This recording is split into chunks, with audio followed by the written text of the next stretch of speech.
sana. Mimi kawaida yangu kwa jirani pakiwaka moto huwa napelekaga petroli. Sio maji. Jamani, nitafafanua kwa wale wasiojua tu. Bwana upande wa pili kule wameshinda kumlipa mchezaji wao hela. Sasa wameshinda kumlipa, yani wameshinda kumpa haki yake.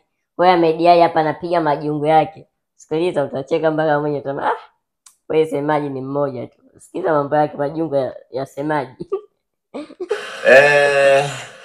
Nasikia kuna watu wanadai na kijana anadai fedha yake ya usajili ya miaka mingi, wanambabaisha simjui nani, ila wanambabaisha na sijui ni timu gani, ila wanambabaisha kila akiulizia hela yake, akipiga simu alo naulizia hela yangu ya akishafika tu wanakata simu.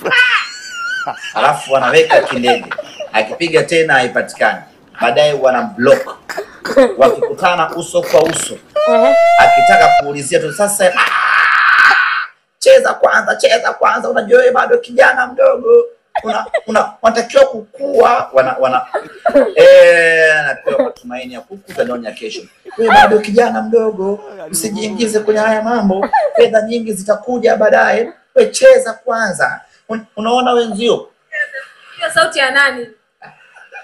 Unaona wenzio wamejituma sasa hivi wanalipwa fedha nyingi, kwa hiyo wewe usijali hizi fedha ndogo. Kumbe ni kampango kumdhulumu.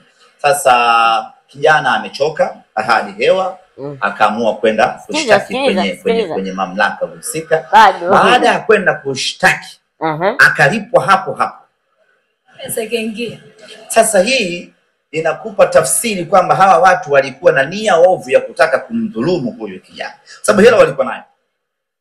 Hata kama walikuwa nayo, walikuwa na namna ya kutafuta hela ya watu kulipa, sababu kama umeshtakiwa na hauna hela, una uwezo wa kwenda pale na ukasema jamani, ni kweli ananidai lakini nitamlipa wakati fulani, hivi sasa mambo yangu hayajakaa sawa sawa. Ndio. Lakini kitendo cha mtu kwenda kushtaki ndio kamlipa, alafu unatoa unalipa hapo hapo, maana yake ulikuwa na nia ovu ya kumdhulumu huyu kijana.